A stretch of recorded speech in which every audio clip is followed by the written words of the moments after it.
आज सकाळी सकाळीच आमच्या घरचे कार्टून उठून बसले होते. आता ह्यांनी उठले होते म्हणून मग मी चहा पाणी वगैरे केलं. त्याच्यानंतर त्यांनी खाली जाऊन परत मला फुलं घेऊन आले होते.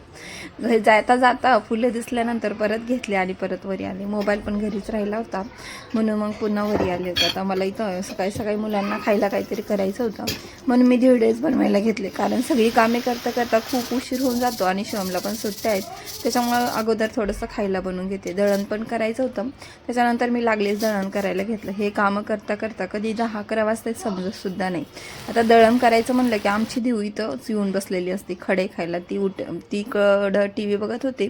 तोपर्यंत मी इथं दळण करून घेतलं आणि ती आली की लगेच इथं बंद करा. एवढे खडे आणि एवढं दळण करायला मला बराच वेळ लागला होता. त्याच्यानंतर इथं भाकरी बनवायला घेतल्या. आज मी दुसरं काही जेवायला बनवणारच नव्हते, पण आता भाजीला काही नव्हतं म्हणून भाजी काय करायची समजतच नव्हतं. पण भाजीला काही नसल्यानंतर असे ना काहीतरी करायचे उद्योग सुचतात.